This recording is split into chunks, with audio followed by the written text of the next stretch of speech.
Put on your assless chaps. This is Felicity Was Here.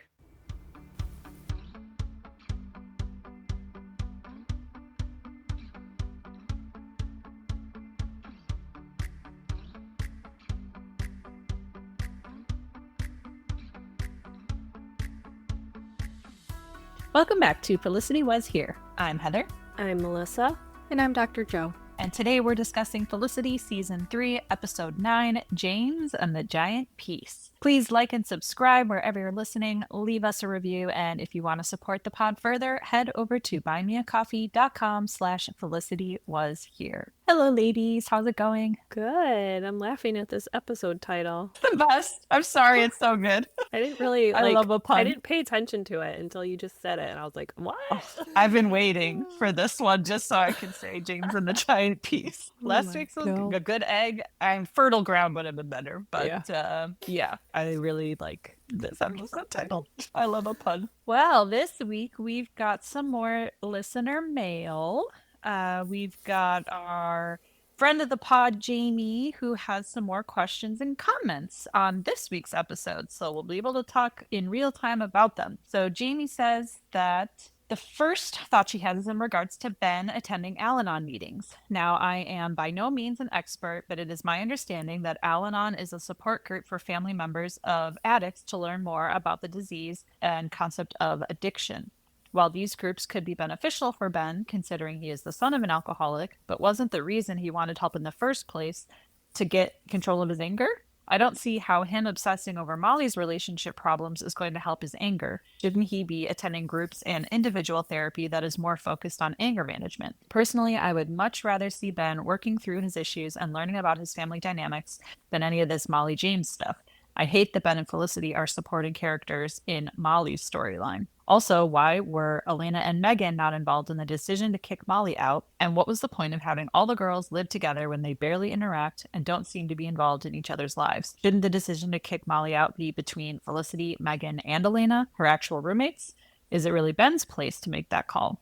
That's it for now, ladies. Thanks for taking the time to read my thoughts. Good points. Yeah, I mean, I think, Dr. Joe, you've said in the past too, like, it's great he's going to Al-Anon, but he also needs more than that, right? Yeah, I mean, I think individual therapy would do the trick. I don't think it needs to be as specific as anger management. And I have mixed feelings about anger management in general. I think if you treat the root of the issue, the anger will kind of work itself out versus like trying, because the anger seems to me like the surface issue. There's, like what's underneath the anger, because I don't have firsthand experience with anger management classes or therapies, but it seems more behavioral to me. And I think just a straight up individual therapy to pull this thing out by the roots would be more helpful for somebody than it, depending on their situation. For Ben, I don't think he would fit as well into anger management as much as he would do better in individual therapy. That makes sense. And yeah, I think I would agree that like all of the roommates should be involved in the decision to kick out another roommate. And yeah, maybe it's none of Ben's business, but I can also understand, like, given that it's about another man, like that you might want some extra safety, some security, muscle protection around. Yeah, just like the enforcer around. around. Yeah, but like absolutely. Ben making the decision for like, okay, well then you can't stay here either, Molly. Yeah, that's probably not his call. But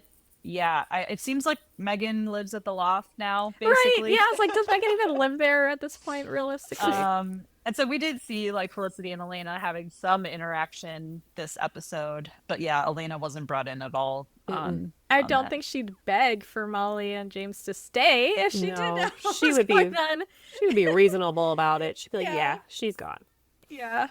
But yeah, the principle of it, yeah, probably. I think if it was like, oh, like this person's like leaving dirty dishes in the sink, then that'd be different. Like, okay, let's have a house meeting. But this is like, it crossed many tiers of roommate etiquette to, be like, okay, yeah, you got to go.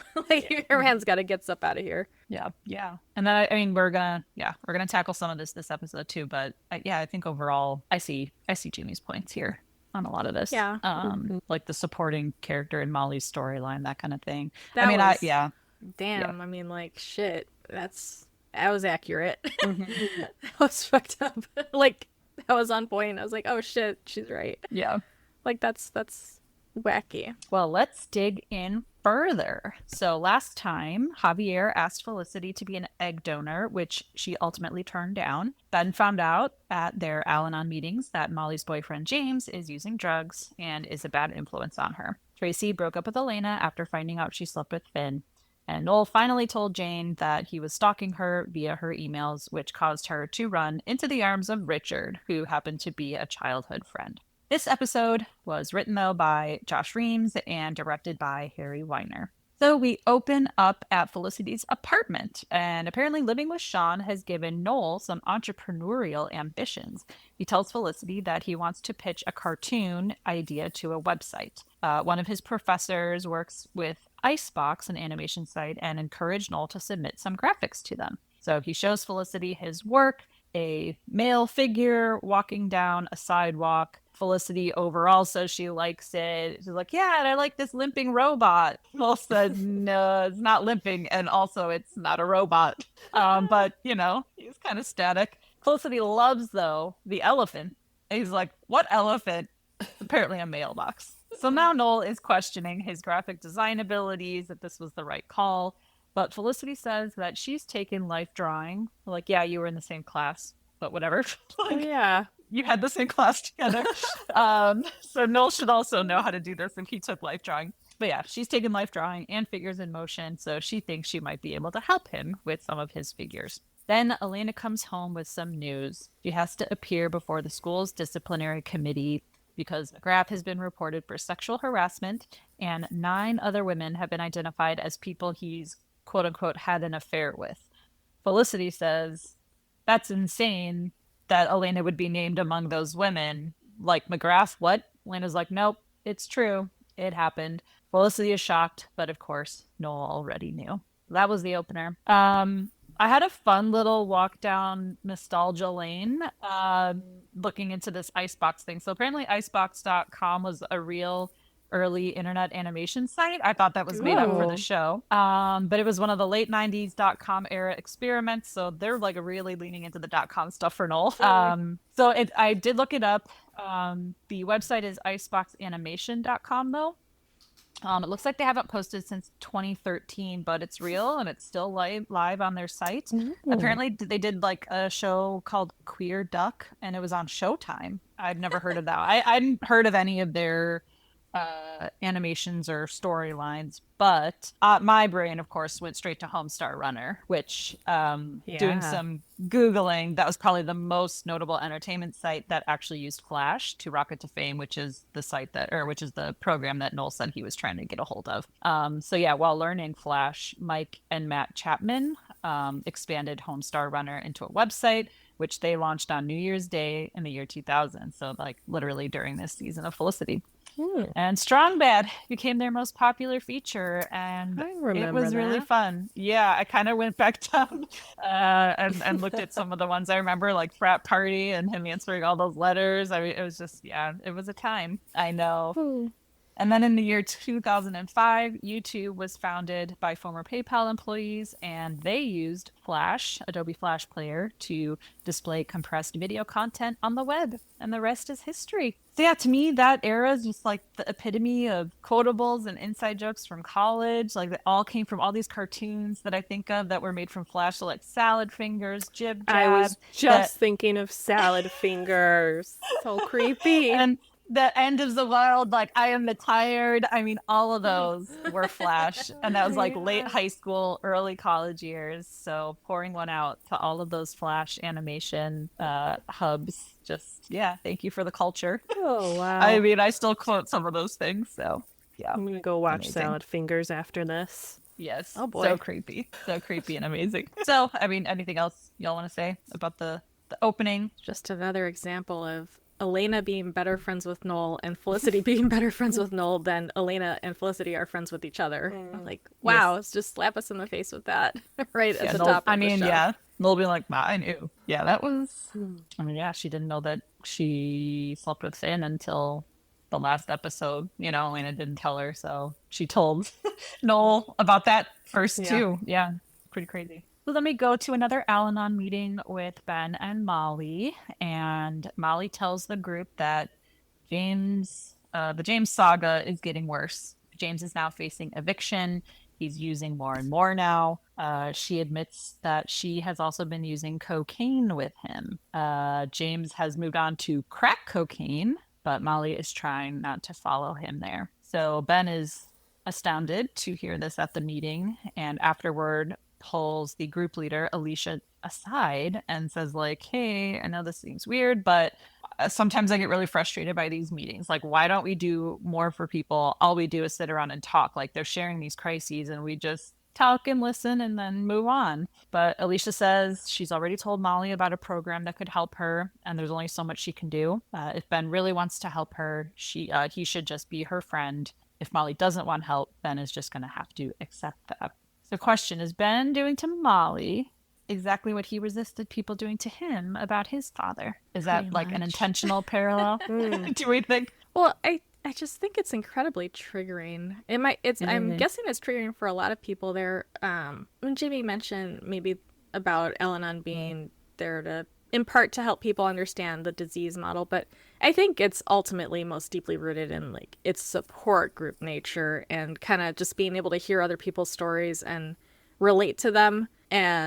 But part of that can veer into being very triggering too. So I feel like this is him seeing his mom and his dad flash before his eyes in real time again. Like, that's got to be really disturbing for him to witness that. So, you know, like with a friend versus his family. Yeah. And probably some protectiveness over Felicity too, just knowing all Oh, of yeah. that. Yeah. Yeah. Also, Well, there was a cocaine storyline in 90210.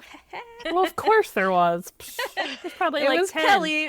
Beverly Hills, I mean. Yeah, I remember that with Kelly and her artist boyfriend. Her artist boyfriend, Yeah. exactly. Yep. And it was like a whole thing in season 6. And they did that was have a good like time. a little like They had- roommate thing where they're Yes. like, you can't live here. I remember that. Did yeah, she get was addicted? fucking up. Well, yeah, I think she went and stayed with her boyfriend for a little while, and then, I mean, obviously she didn't continue to be on cocaine for the rest of the series, so that wrapped up eventually. Spoiler alert, but Wow. How dare you? it was pretty intense there for a minute, though. She was like really into it, and I think I kind of appreciated the way they portrayed it versus how they're portraying it with Molly. Like, it's like so watered down with Molly. Like, everybody fucking knew that Kelly was on cocaine. And this, like, Molly being able to kind of keep it to herself. I'm like, are you on drugs? Yeah. I'm not trying to be, like, be on drugs more, but you know what I mean? Like, it's just, like, that's not the kind of thing that would be so easily hidden. Yeah, if, she always like, in looked real life. like she looked bright and peppy and happy all the time and not like dark Not circled. tweaking. Yeah. Like, you not, know, like in raggedy. 90210, Kelly was like, She looked like Like, shit. all the She time. looked like real shit. yeah, she's just like rubbing her nose, doing that sniffling. Fidgety, twitchy, jerky kind of movements and just erratic behavior. Like, it was very fucking obvious. And the fact that somebody could hide it is fascinating to me. So they kind of, I think, actually could have heightened that a little bit more with Molly to, like, really amp it up, you know, like ratchet up those stakes. Yeah, I mean, the hair thing was really the first time we saw, like, that's weird behavior, just leaving hair all over the bathroom, but that's it. That could be just a jerk roommate thing, not a, like, Yeah. oh, Molly's on drugs. Like, somebody, again, leaves their dishes in the sink and doesn't wash them. Oh, they're on drugs. Right. Like, no, that's not the conclusion you would jump to. You'd be just like, okay, she's kind of, you know, being a bitch. Like, what is she? Yeah. What's her problem? Messy. Mhm. Yeah. So after the meeting, Ben goes to see Felicity. He gives her a big, long hug, but then casually asks, what would you do if you knew someone struggling with addiction and they weren't doing everything they could to deal with it? Felicity responds that she'd just try to listen and be there as much as she could for them. I call bullshit on that, but I think she's lying to herself. I mean, a part of her could do that up to a point, I think. Yeah. But depending on how things escalated, I don't think she'd be able to just sit No. with that. It just, I guess it depends. I Yeah. think she would pull like what she did with Julie and like give some pamphlets. Like, here's some places you could go, some pamphlets. the cool lady at the counseling center, at the health center. Yeah. She would do that. But yeah, Ben basically explains it as he was thinking about his dad, which, you know, we know is just a cover. He probably was, though. Like, I think it'd be impossible not to. Yeah, the parallels are there for sure. So then Meghan is out and about and runs into Earl, her old chaotic ex. he's out with a group of friends. They are hitting up all the clubs, and he calls Meghan Carol Brady, Martha Stewart, says she's probably making oatmeal, having tons of fun. And it's like, what's your problem? What's going on? He tells her she's boring now. She's an FFOE, a former friend of Earl's. That she's sold out. She'd rather wear a house coat than leather panties. So they leave for a club she's probably never heard of. So Meghan is flustered, shows up at the loft, tells Sean they have to go out tonight, but Sean is making oatmeal with lactate, which is, I noticed the carton was lactate. He's wearing his robe, he's got his yarmulke, and possibly some like traditional Hebrew folk music playing. Like they really ramped it up in the scene. It was pretty funny. So she's distressed to realize that Earl might have a point. She's changed. She's a shell of her former self. So she tells Sean, we have to go out. Let's go to a rave. But Sean says he just had a testicle removed. He should not be in a room of people in a mosh pit, slamming into each other. Meghan says that the last month she's been nothing but supportive and kind with him through all of his surgery, but she can't remember the last time she's had her hand stabbed or that her ears haven't rung from loud music. Her life is boring. Sean says, all right, let's go wild. Let's throw some raisin and cinnamons into this oatmeal. Of course, that's not good enough for Meghan. So she is going out and she's wearing leather and she's going to have a blast. I think it's interesting that, this was an interesting storyline. Like, I like how it wraps up in the end, but I don't know if Sean has really asked her to change. But like I could see where she feels like she has changed, but I don't know that it's necessarily Sean's fault. Like, Sean's not my favorite. But I don't know. I feel like he gets a little bit of when I don't know that he necessarily like forced her to change. Like, you can't go out anymore. Like, I think it was just kind of a natural thing that happened and she needs to grapple with that. So I don't know. I think he gets a little bit more heat from her than he should have. But once she brings the problem to him, he's like really clueless about the whole thing. And that I think is an issue. If he's like not listening to her, like, I can't go out tonight and let's have this oatmeal with cinnamon. Like that then to me is a problem, like when she voices her concern, but I don't know that's necessarily his fault that like she has gotten less wild. But what do you guys think? Yeah. I mean, I wouldn't necessarily want to go out. I wouldn't like drop my oatmeal in the trash and be like, okay, let's go. Like, give me some like, fucking my bra's notice. off. I'm not going anywhere. Exactly. Your robe's on, your yarmulke's on, you're done. You're shut down for the night. Like, whatever. But it's not like this has been coming up over and over and over again and he's still like, pushing back. Like, this is a surprise because first of all, it seems like a surprise to her, so of course it's a surprise to him. So I don't think he reacted too poorly, on this being initially brought up, because she just like, this came out of nowhere. This hasn't been an ongoing conversation, so I would be like, okay, cool it. Like, Well, also, it's not like they have just been in this like normal situation. Like, he just went through like this life-changing event. That's so it's for real. natural that you're not going to go out and like party and do that while someone you care about's going through something so traumatic. So But I do like that she's like, you know what, I'm gonna go out. Like, I think that's great too. Like, you can still have some independence and go out with friends and all that just because you're in a relationship. So and he didn't seem like he was trying to stop her or like get mad about it. Like, no, you're not. Eat this oatmeal. But eat that damn oatmeal. Which, by the way, I ate some when I was watching the episode because, like, as soon as she came home with the bags and started talking, I was like, I'd really go for some oatmeal right now. And then he was making some. I was like, oh shit, I am ill. And it wasn't just regular oatmeal, it was like protein oatmeal. So I made some and I watched it. I watched the rest of the episode eat my oatmeal. We've had cocktail recipes that we've tried to make for, Friendsgiving punch.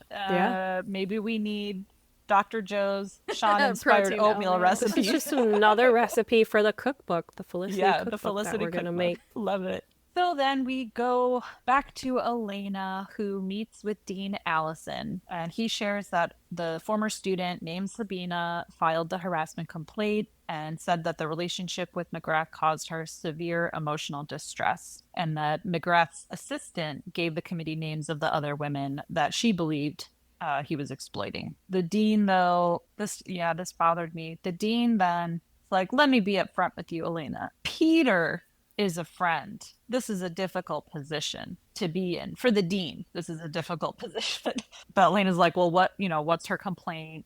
what is she saying? So the dean says that Sabina says he used his position to coerce her into a sexual relationship, and in exchange gave them higher grades. I was really upset. The dean, instead of saying Professor McGrath is a friend, is like Peter is a friend. It was like too casual and informal to be. And again, like Dean was talking to her like a peer, even though she's also still a student. And like, oh, I'm in a difficult position here as the dean, instead of really trying to understand what happened to Elena. I don't know. I was just like kind of blown away by that whole conversation and how it was positioned by the dean. Yep. Yeah, I was appalled, which I guess, yeah, shouldn't be surprised. Yeah, there's that. Yeah. So then back at Felicity's, Felicity shows Noel what she's been able to do with his cartoon. And I guess she did a good enough job that Noel is loving it. His backgrounds are good, but her actual moving characters that aren't robotic are wonderful. So Noel wants to keep working on this cartoon with her, and Felicity agrees. But then Elena comes home and says she decided she's not going to appear before the committee. She tells Felicity and Noel that her situation was different. McGrath didn't coerce her. She didn't sleep with him for grades. Elena was the one that pursued him. And they met Sabina in a previous season when they were asking for advice. If you all remember, they were asking for advice from former students on like, what is McGrath, how do we get into McGrath's class? What is he looking for in the applications? So it was like a deep, deep callback. I would say like back in the day, if we didn't have DVDs to rewatch things, like I don't know that I would have remembered we met Sabina back in the day. But both Felicity and Elena said that Sabina gave her a weird vibe. It's like, well, yeah, I wonder why like these new students are coming to you asking for advice from someone who's harassed you. Like, how do you talk about this professor now with these new freshmen? Like, it's just, yeah, it is a weird situation. But Elena says she's actually more focused on fixing things with Tracy right now than focusing on McGrath. So then at Epstein Bar, Ben tracks Molly down and tells her she needs to break up with James. Molly asks Ben, though, if he's ever had an addiction. Not just, you have a drink here or there, you really love chocolate, but a real life addiction. Ben says no. She implies he can't really understand then. And then James shows up. Molly kisses him, introduces him to Ben, they shake hands, and then Molly leaves with him. James is, of course, played by Eddie Cahill, whose face is all over the place and you probably recognize from one of many spots. He was a bi character in one episode of Sex and the City, very briefly dated Sarah Jessica Parker's character, Carrie. He had a very, very short guest spot on Dawson's Creek, but I think a lot of us would remember him as Tag on Friends, who was Rachel's younger assistant, whom she eventually dated. He also played in the really, really excellent movie Miracle about the men's hockey team in the 80s, I believe it was. So yeah, you might recognize James's face. It's hard to see him as like bad and evil because he's like Tag in my brain. He's kind of like a dopey, Doofus, golden retriever type. Yeah. But I don't know. It was pretty ballsy, I think, for Molly to she was able to switch really fast. Like, oh, this serious thing. And then James, oh, Ben, this is James. Like you were literally just talking about how he's an ad. Like, it's just, the switch was crazy. And like right in front of Ben. Sabina hunts down Elena to talk to her about McGrath. She stalks her down at Dean and DeLuca. Elena agrees to sit with her, but Sabina says no one will testify because they're afraid to take on a tenured professor, that they all need his recommendation for post-grad programs. So Sabina really just wants one other person to back her up. But Elena holds the line. She says that their situations were different. She wasn't coerced. Elena says she pursued McGrath. But Sabina is convinced that's just what he does. She says that even now, years later, now she realizes that it was wrong and that it was harassment. But Elena continues to stand her ground. She says she's the one who wanted the relationship. She thinks that it probably wouldn't have even happened if McGrath wasn't going through a hard time. That triggers something in Sabina. She's like, oh, his ex-wife was sick? Elena's like, yeah. I heard that story before too. It wasn't true. She was never sick and she was never his ex-wife. So she got that story too. And I remember my mind was blown when I first saw that scene when that dropped on the show. I think we talked a lot about tropes last couple of episodes, but I feel like the professor-student relationship trope is very real in TV. So I am glad that they flipped it eventually in this show, not just teacher dating student, that they did eventually say this is harassment and an inappropriate relationship.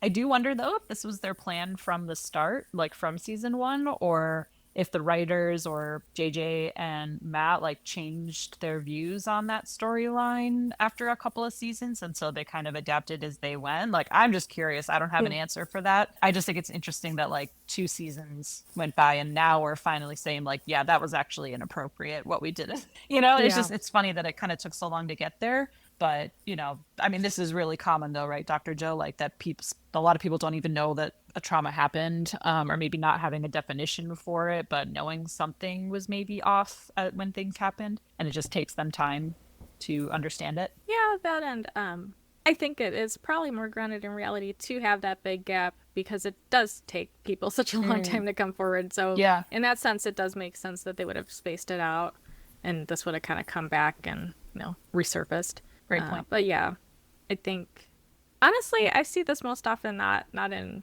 my work, but on like comments on like Instagram posts about like big age gap relationships, and then people are like, I started dating my blah blah blah, and like I pursued him, and everybody's like, sis, you were groomed. It like gets really contentious, and it's just nuts, and that's where I see it the most, honestly. Like, people just insisting, like, nope, I pursued them. I was, like, a whole 18 or 19 years old, so I was, like, my brain was all the way developed, so no grooming over here. And it's like, yeah, okay. Good luck. Good luck. Have a blessed life. I kind of feel like they maybe thought ahead when they were filming that first part in season 1, because he did change her grade on that paper. So it wasn't just like hey, this is a cute little professor-student relationship. Like, there's that weird thing with him giving her a better grade, which kind of set this up later. Yeah, definitely. That's true. And the vibes were never like, this is being framed as romantic or like exciting. We want Elena to get with this guy. Like, it was off from the start. You're right. It gave me an icky feeling even back then. I love later when she's like, oh, I didn't know his age at the time. And I'm just like, he's got gray ass in his beard. Like, yeah, you maybe didn't know exactly how old he was, but like, he's I not guessed 18 like you. And, like then 40 or something. Yeah. Like, he was in a vampire movie in the 80s, girl. Like, when you were in diapers. Yeah. He was Humperdinck when you were in diapers. Oh. So then Felicity and Noel meet up again to chat about the cartoons. Noel wants to know what Felicity's opinion is on his story idea. She doesn't really like his farm boy pitch. She pitches him an idea for a new cartoon called Loser Pet Store, and it would be about all the animals that are rejected at an animal shelter. So it's a pet store full of all the animals nobody wants. As examples, some of the characters could be a neutered poodle that thinks it's a cat. She made some sketches and shows him a snake that thinks he's in a relationship with another snake, but it's really just his own tail. And there's an alcoholic goldfish that wants to swap out its water for Smirnoff. And Noel, of course, loves it because it's a funny idea. But he wants Javier to voice the poodle. But yeah, Noel's like, this is great. Can I run with it? Felicity's like, yeah, sure. Go for it. I wish he had brought her in right then and there too, not just like waiting till later to say we should do it together, but like bring her like, hey, do you want to develop this together? Like, that should have been when he asked. I'm glad he did eventually, but I was just like, he just kind of like took it and ran with it. I'm like, no, you could include her. It's her idea. She didn't seem like she was like, oh, okay, yeah, go ahead, run with it. Like, she didn't seem disappointed that he wanted to. Like, she seemed excited about it. She seemed proud. Like, oh, yeah, like the idea. So, like, I don't think I'm just saying I was annoyed, to bringing him in, not her. Yeah. I know. It's like that's just interesting that she wasn't. Yeah, this idea, and I would watch like a little show about this. It's so cute. Absolutely, I would too. They should put it on noelcrane.com. And I would watch it. Should. So then Molly shows up at the loft and tells Ben that she's in over her head, that James is a problem, and she doesn't know what to do next. So then they go to a clinic of some sort, and Ben and Molly are sitting in the waiting room, and she tells him more, that she met James when he was visiting London with his friend or brother, and she kind of came to New York for him. And I was like, oh, so this is like Felicity in Bizarro World, like where Ben is like really not good. So I thought that was an interesting parallel too. But she says James is really charming. Everyone loves him, including Molly's psychic mom, who hasn't sensed that anything is wrong with this dude. Not a great psychic. And yeah, Molly appreciates that Ben is worried, but she also appreciates that he hasn't told Felicity anything yet. She admits that she thinks it's going to be hard to quit Coke, but she can't imagine giving up James. I will say I'm a little confused about where they were here. They just said like clinic and then they meet up later to go to these meetings at the clinic. I wasn't exactly sure. I'm assuming, is this like a drug addiction clinic maybe now? I don't know. I was a little confused about what this clinic was and yeah, how that was going to help. But I'm glad that she's getting help. Or is she? Well, in this moment. So yeah, I guess that answered my question from last time about the time. Well, it didn't answer the question about the timeline. We finally found out how they met. He was in London visiting, but again, it just seems like they've been dating for much longer than like they met when he's on vacation and then she moved to New York. I like that. But Felicity did it, so I guess I shouldn't be. Yeah. I'm like, that seems crazy, but this is what the whole show is built on. But she was pining over him for 4 years. That's different than like somebody's on vacation for like 2 weeks, maybe, you know, like an international vacation is usually not several months and months and months. It's like, okay, like you go over there for a little while and then you get your ass back home. So it wasn't 4 years worth of her pining. I don't think it's that comparable. Yeah. So do we think she has an actual addiction to him then? Is it like...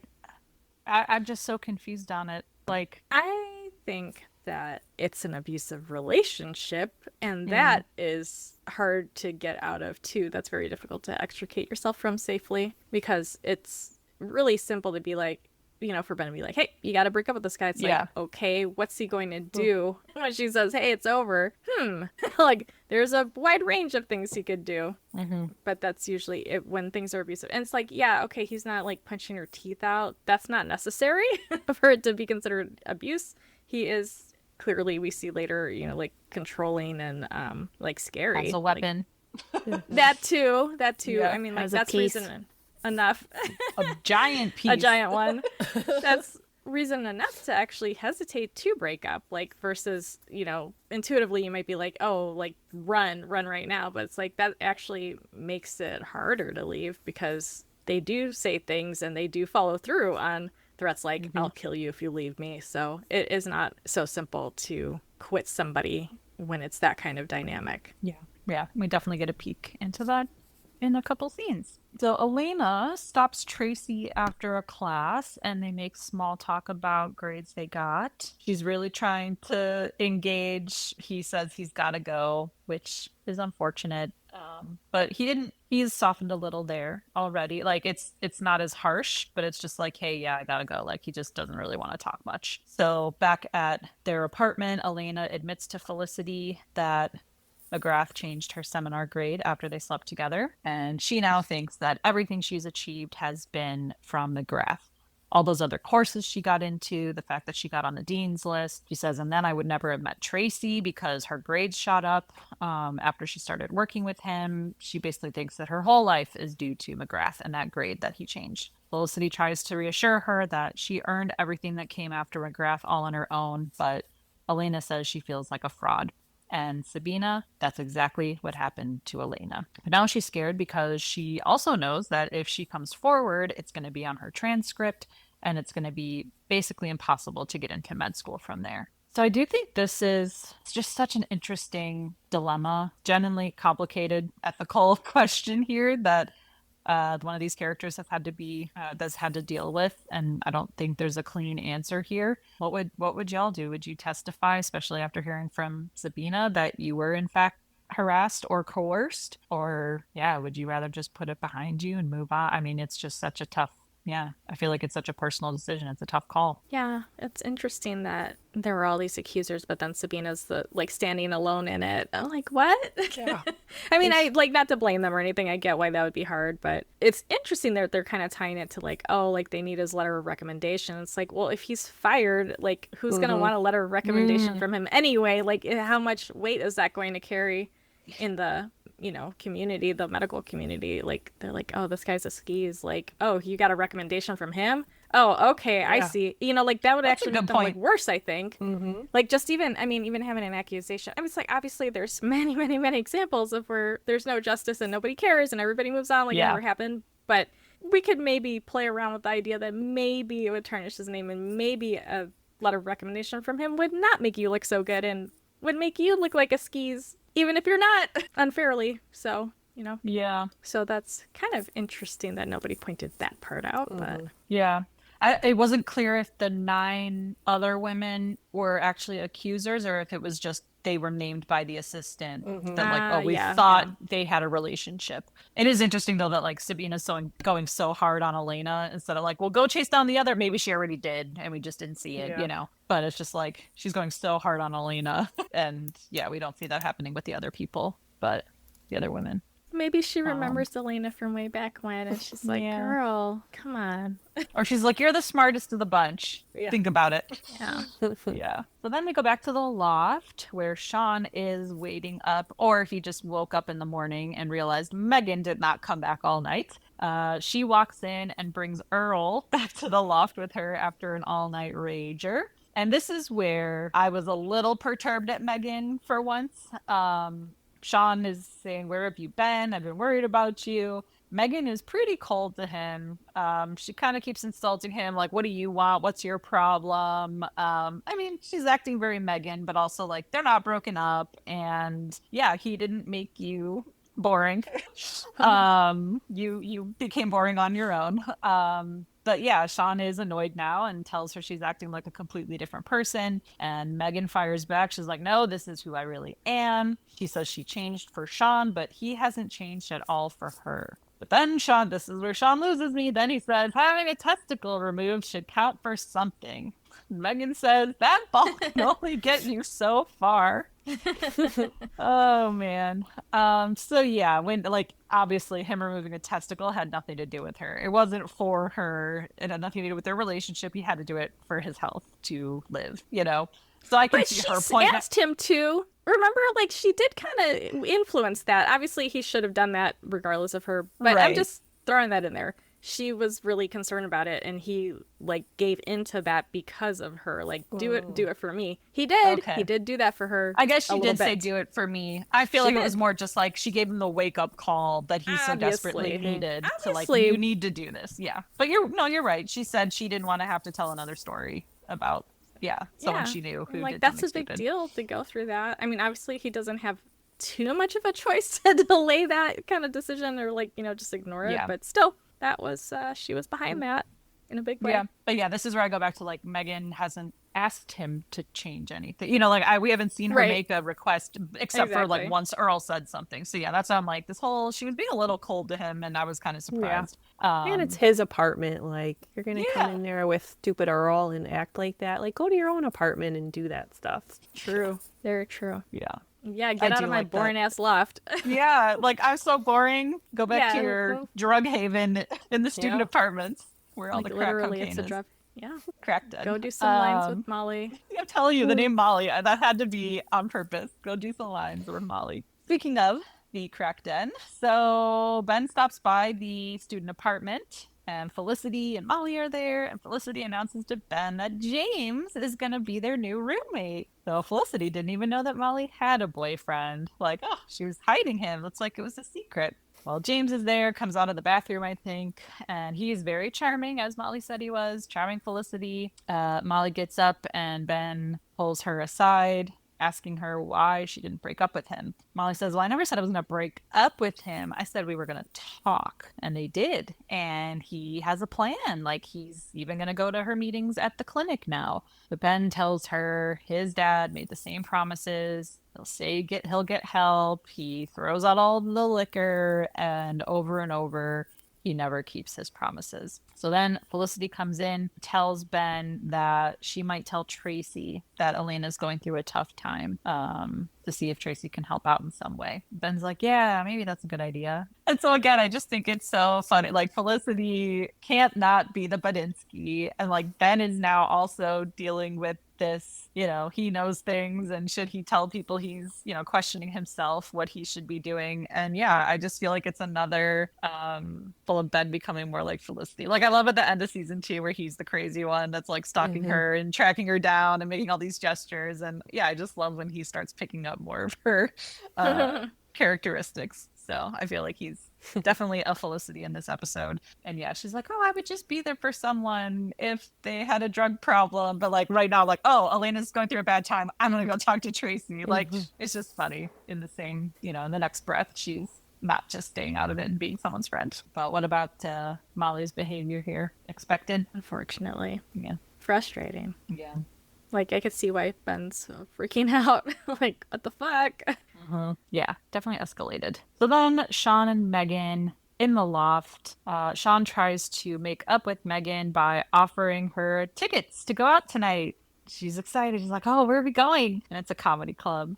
She's like, this isn't for me. How is this for me? I don't want to go to a comedy. I don't care about a comedy show. Oh, but fine. Where do you want to go? Meghan says she wants to go to the fetish ball. She's going as a pregnant woman. Like, you could dress up as a big stiletto. I thought that was good. I would have loved to see that too. But Sean reminds her that it's Friday. It's God's night. He has to observe the Sabbath. So Meghan is not pleased with that. She says, you're only willing to do something for me as long as it's not an inconvenience to you. So maybe tell God that his ex-girlfriend is going to the fetish ball tonight. And here I can kind of see both points. Like, one, it's his religion, but also it's very new and it's a convenient excuse. But yeah, he didn't really ask her what she wanted to do beforehand. I don't know. This is another one where I can kind of see both sides of things. I mean, it was an effort. At least he didn't be like, let's keep eating some oatmeal. He heard her. Like, let's take our dentures out and eat the oatmeal. Like, he tried to do something, so that's something. I mean, gotta give him a little credit. I mean, there could be some raunchy comics at the comedy club that Meghan would find funny. Could do some hand stuff in the back row. I don't know. You can do something strange. Yeah, she can make it as wild as she wants. Get something, whatever James has, make it a fun night. I don't know. Oh. So Felicity does what she said she was gonna do. She goes to Tracy's to tell him what Elena's been going through. So she explains that Elena did accept one better grade from McGrath, but that she's been carrying this around for 2 years and feels like a fraud now. She even thinks that she only got Tracy because of McGrath. So she just wants Tracy to talk to Elena and basically reassure her that she's still a good person. But Tracy says he just can't do that right now. And again, she starts the whole conversation with, I know this is none of my business. It's just, classic Felicity. The writers are, very true to her character. She is who she is. So Tracy then finds Elena after class, and he does tell her, or he does talk to her. He tells her that he knows about McGrath, but he shares with her that he didn't get into McGrath's seminar freshman year. She's like, what? You should have gotten in instead of me. He says, you are the smartest person that I know, and he wouldn't just say that because he's pissed as hell at her. He tells her she shouldn't let one grade convince her that she doesn't deserve what she's built. Says if testifying is the right thing to do, she can't not do it out of fear of people finding out.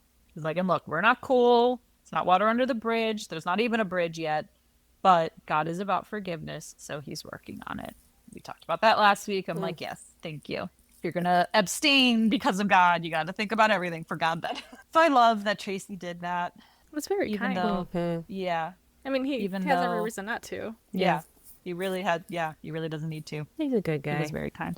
Yeah, I like Tracy. So then back at the student apartment, Molly and James are getting ready, supposedly, to go to her clinic appointment where Ben is headed off to meet them. But first, James wants to do some crack in the bathroom. Molly resists at first. She's like, no, let's go. We gotta go. But he basically orders her to join him. He's like, come here. He says, come here. So she does stay. And once they get high, James tells her that she needs a haircut. So he just gets some scissors out. He's like, I'm going to cut your hair. She says, no, I don't want to. And again, he's like, come here. And he just takes the scissors and grabs her and cuts her hair himself. So this is the scene where, for me, James is actually frightening. Oh yeah, Like yeah. everything that we've heard, everything we've heard about, it's finally like, okay, now we're seeing it. And the hair cutting thing, like that was a very physical assertion of power over her too. Like it wasn't just stay and do this with me. He's like literally grabbing her and doing something to her body, to her hair. So again, it's just like a way to control her in an abusive relationship. Dr. Joe. I mean, what's happening here? Yeah, it's not much more fancy than that. It's abuse. So yeah, Ben waits for them so long at the clinic that he falls asleep in the waiting room.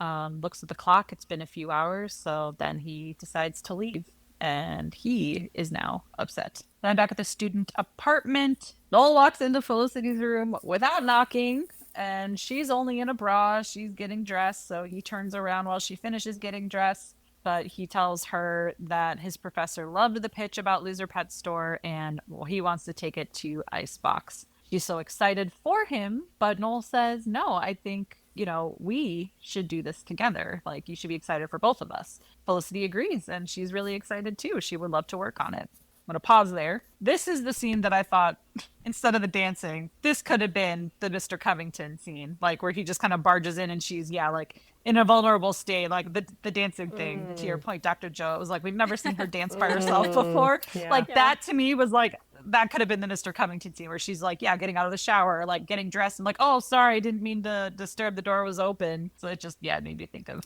kissing Mr. Covington again. The people could have been swapped because you could tell in this scene like Noel was developing his little crush again on her or whatever. So they could have swapped that and had him like see her dancing and been like, oh yeah, she's so quirky. I love her dancing. And then Yep. That would have been interesting too. But this was terribly annoying. I'm like, are we really doing this again? Like, come on. Here we go. Like, here we wash, go. rinse, repeat. Come on. I don't even think we need the dance. Like, I don't even think he needs to barge in. Like, if they're working on this thing, they could have been like, talking about something and then like looking, and then there's like a second where the glance is too long and like she just kind of looks away, but he keeps looking at her. Like, there's a completely other way. I feel like you could imply that like he's pretty starting heavy-handed. to catch feelings again. Yeah, like we get it. He's starting to catch, like, even with him just saying like, oh well, like maybe we can do this together. Like we can tell. We know what's happening. Get out of here. We know what's happening. She doesn't. Well, yeah. No, because this should be done and this should be over and right. She's sensible. And he was, just stalking another woman. Again, we just completely, that whole thing is over now. And again, is he still married? Still married to Natalie? Is he dating her? She's at Oktoberfest still. Like, what's going on with Natalie? Just so many loose ends, and I don't understand. But no, Noel's got to be pining after her again, I guess. So as Noel leaves, Ben rushes in all flustered. Felicity points out to Ben, like, oh my gosh, look at all this hair on the floor, like crazy. I wish Molly would have cleaned it up. Ha ha ha, that's so quirky. But of course, Ben knows that this is not good. Wonders where Molly is. She doesn't know. He's like, yeah, you know what? I don't want James staying here. I don't think he's a good dude. He's getting more activated, and tries to move James's bag, and the giant piece falls out. They're both scared now. And so Ben tells Felicity everything about that. Molly's been in his Al-Anon meetings, tells her about the crack and all about James. Felicity is a little stung that Ben kept all this from her, that her roommate is using serious drugs and he didn't tell her. She's like, this is crazy. I don't want him living here. Then they both agree that James cannot stay in the apartment and Ben's going to kick him out when they get home. And Ben does apologize for not telling her sooner. However, as we discussed last episode, Ben possibly shouldn't have said anything because it was all at Al-Anon that he learned all this information. And even now, like, there's hair on the bathroom, but that's really the only sign we have of anything happening. Like, Felicity wouldn't know that that's because of drugs, right? It's, again, not Kelly tweaking out, right? Right. So, again, should Ben have apologized? Like, Felicity, I don't know. Like, I can see where she would be shocked that he didn't share it. But, yeah, like, it's anonymous. He can't really say anything, right? So, I don't know. where do we stand now? Did things change because of the gun, or no? He still shouldn't have said anything. No, you still have to say like the least amount of stuff that's necessary. So like again, like with confidentiality stuff, like if I was gonna make a report of, you know, something, I can't like just tell their whole story and be like, you know, gossipy about it. It's just like, these are the details you need to know to accomplish whatever investigation you have to do, and that's it. Like the absolute bare minimum necessary to convey like the immediate threat, and not like, oh, like I'm gonna tell all her secrets. Like that's not necessary. Like I think the gun is enough. Like you don't need to sprinkle crack on top of it to convince somebody to not have that dude stay there. Although, I mean, I guess I don't know New York laws, but is that even illegal? Like people are allowed to own guns in this country, right? So that But too is if just I like, was going to have somebody living with me, I wouldn't want some guy I didn't Correct. know, I'd never met before. Yes. Like that's enough to escalate to be like he needs to stay somewhere else, or the I gun see. does. Like, but okay. not like, I'm not talking about like reportable stuff. Yeah, yeah. Just Okay. saying like that was just an example. It's like you still preserve confidentiality where you can. Yeah, it's like, well, now that we see that on the floor, we're gonna have a conversation when they get home. But it doesn't have to be about everything he knows. Got it. Right, right. Okay. So then we go to the disciplinary committee, and Elena does decide to testify alongside Sabina. She states that she initiated the relationship with McGrath. She underscores that she came onto him and he accepted. But it almost, because it's a disciplinary committee, I don't know if that was like a lawyer. It seemed like some sort of representation, or I don't know if it was like another dean asking questions, but a woman sitting next to Sabina was like, yeah, but correct me if I'm wrong here, you were an 18-year-old student and a 44-year-old professor accepted this proposal. And Elena says, well, I didn't know his age at the time, but yes. So she acknowledges the age gap. Afterward, Dean Allison is in his office, and Elena comes in and she tells him the truth, that there was something that didn't come up during the testimony, that she didn't earn the grade that McGrath gave her. And so she wants to retake the class. Dean Allison warns her, like, that's going to be hard with all of your courses you're already taking. But Elena insists because she wants to know that what she has earned, she has fully earned herself. I gotta say, I love Elena, and this is one of the bright spots of the season, was this one arc for her. But I do wish that there was even more time spent on this testimony and decision. Like, it's just such a meaty storyline. I think it could have been, I don't want to say drawn out because that almost sounds negative, but like I feel like it could have been drawn out over multiple episodes. Like the Sabina bombshell could have been just this episode of like Elena figuring that out and realizing like, oh my God, he did lie to me and he somehow got me to believe I was coming onto him, or it was my idea to hit on him, right? And then maybe deciding if to testify could be another episode. I just feel like, yeah, it was good, but it felt like it all happened very quickly. It was That's too just my neat. opinion. Yeah. I think it would have been good to have like that actor come back too, and like see McGrath being like on the stand or taken away or whatever. Like, so it was like very one-sided. Usually in these storylines, you see like the both the people testifying or whatever. But And I wanted Elena's testimony to be like, yes, girl, yes. Like she again just like kept emphasizing, I came onto him, I initiated. It's like, I thought you finally did realize that what happened with Sabina happened to you. I thought there would be a little more of a moment where she could share and say for herself, like, what happened was wrong, because she realized, like I wanted to see her verbalize that a little more in the testimony too, because it almost, again, like she was testifying, but she sounded like she was defending him again, which felt weird to me. So yeah, that's what I think I would have liked a little. Yeah, if they few took more their time with episodes on it. it. Yeah, they could have gotten to that point. But I think it would have been, again, unrealistic for her to make that big leap in such a short amount of time if they are Yes. going to do it in one episode, for her to be like, oh, I was groomed and that's terrible. That's a terrible thing. I think she was doing as much as she could do to be supportive while still maintaining her narrative, because that seems like it was important to her to, I don't know, to still believe that story. Yeah. At that time. Yeah. If they were only going to do one episode, then yes, this did what it needed to do. But yeah, I wish it was over a few episodes, because it's a good one. Could have been good. If you're going to make us wait a couple years for it, like, give it some time then. Yeah. Yeah. Let it simmer. Mm-hmm. And like they could have had Tracy. I don't know. Like that could have also been a way for them to keep getting closer. If as she's making up, there was one conversation, but that could have been more too. I don't know. Anyway. So then we get some comic relief, though. Meghan goes with Earl to the fetish ball as a pregnant lady, and there are some weirdos that start rubbing her belly without permission, without asking for permission, and she doesn't like it. And Earl is pleased to see her back to her old self, telling people, did I ask you? Did I tell you could touch me? No, then get away from me. Get out of my face. But yeah, Earl's like, oh, you're back to your old self. This is great. You're not with that loser boyfriend, ex-boyfriend, whatever anymore. She's like, don't mock me and my boyfriend. You're wearing nipple rings.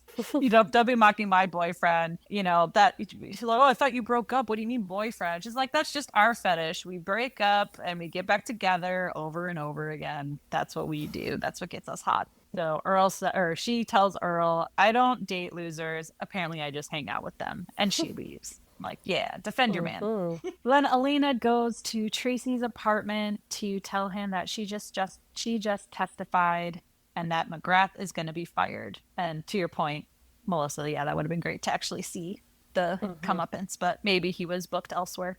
Yeah. So she does thank Tracy for telling her, saying what he said to her about telling the truth. And she tells him that she misses him. And yes, Tracy, I think, has definitely softened. He's like, you should never have doubted yourself. And he was glad she missed him. So she walks away, and he's definitely watching her leave. What is it? Hate to see you leave, but love to watch you walk away. That's what he was doing. He was watching her walk away. So I was like, oh, so you're saying there's a chance. There's some hope there between them.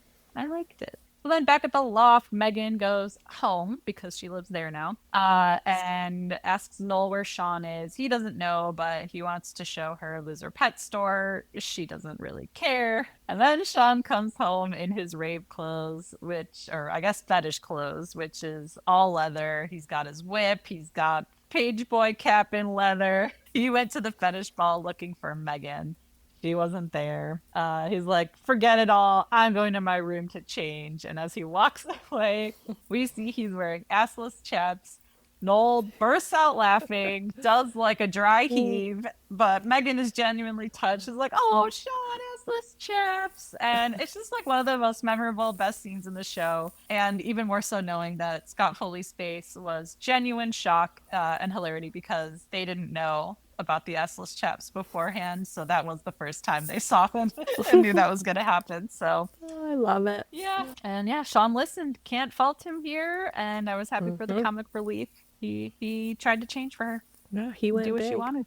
Assless chaps big. Then we get to the final confrontation. Molly comes home alone with her new Bob. And thanks Felicity for letting James stay. He just went back to get the rest of his stuff to bring over. Ben announces that he told Felicity everything. Molly is obviously furious.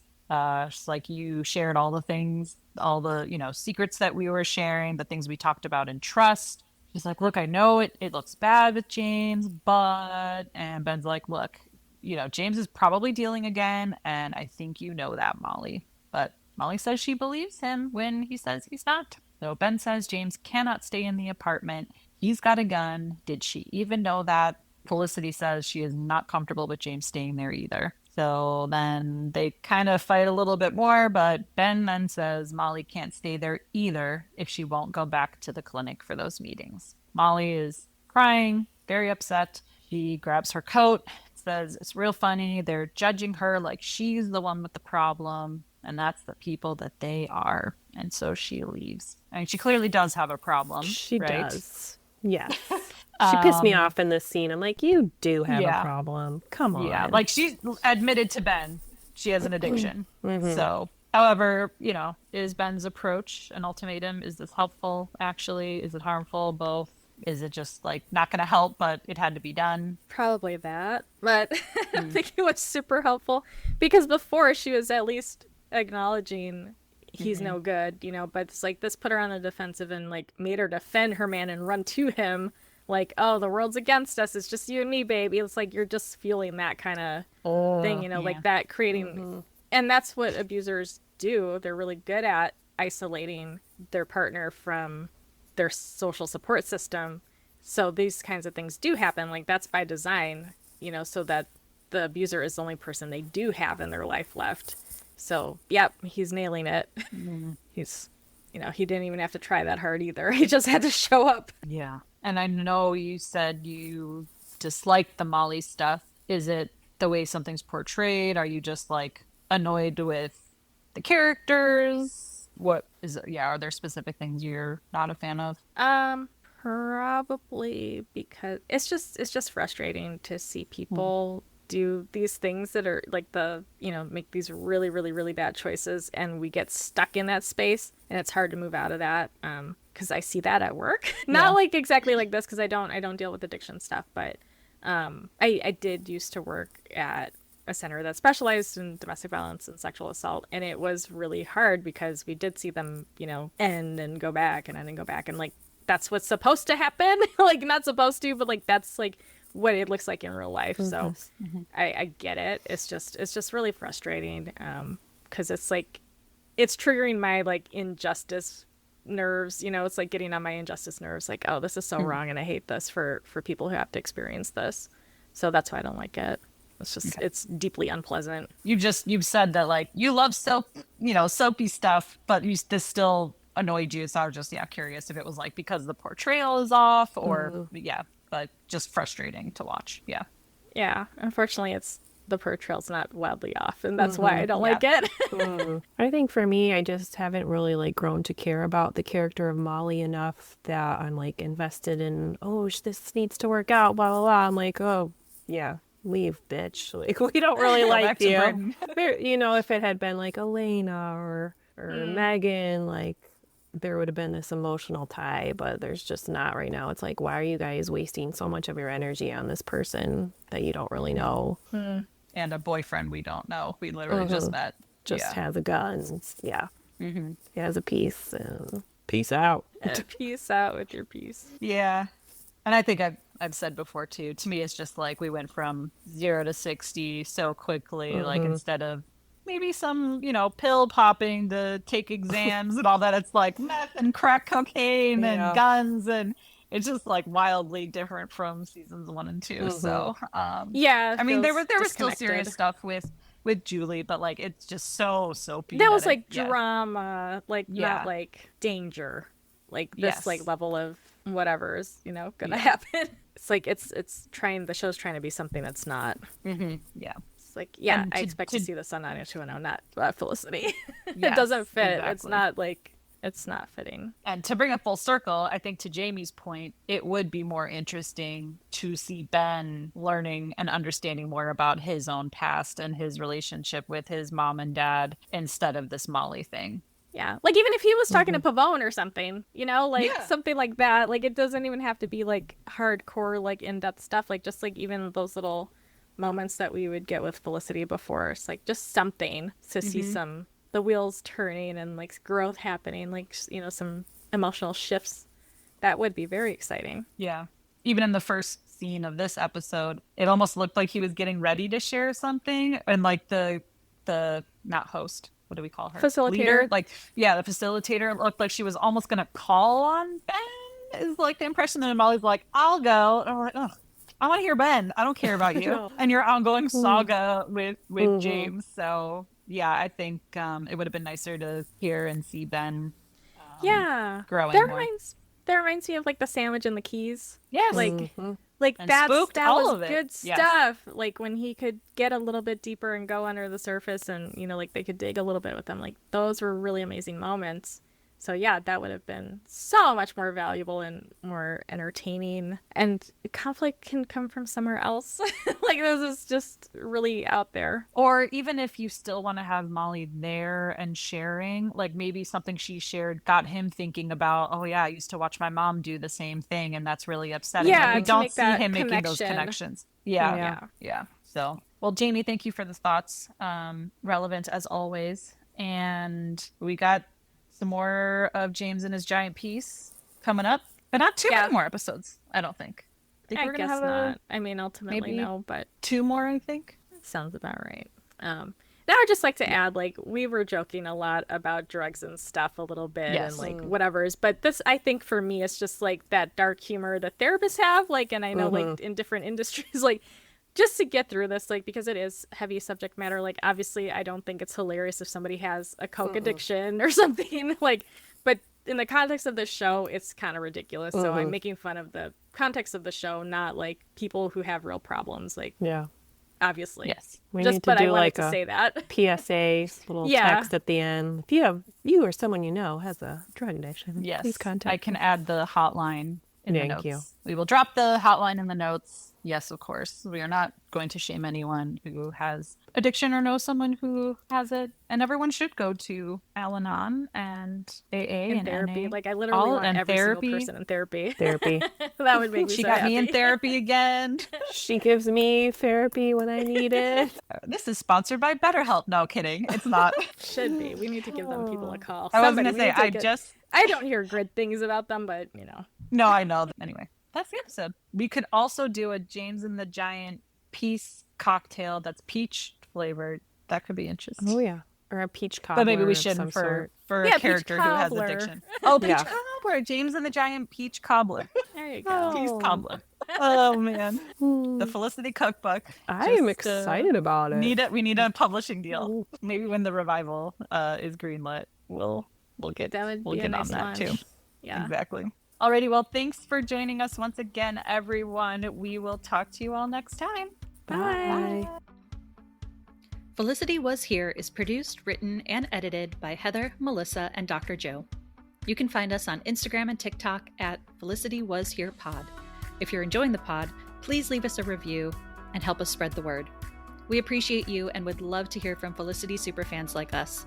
So send us your feedback, ask us your burning questions, or just say hey at felicitywasherepod@gmail.com. We may even read your note in a future episode.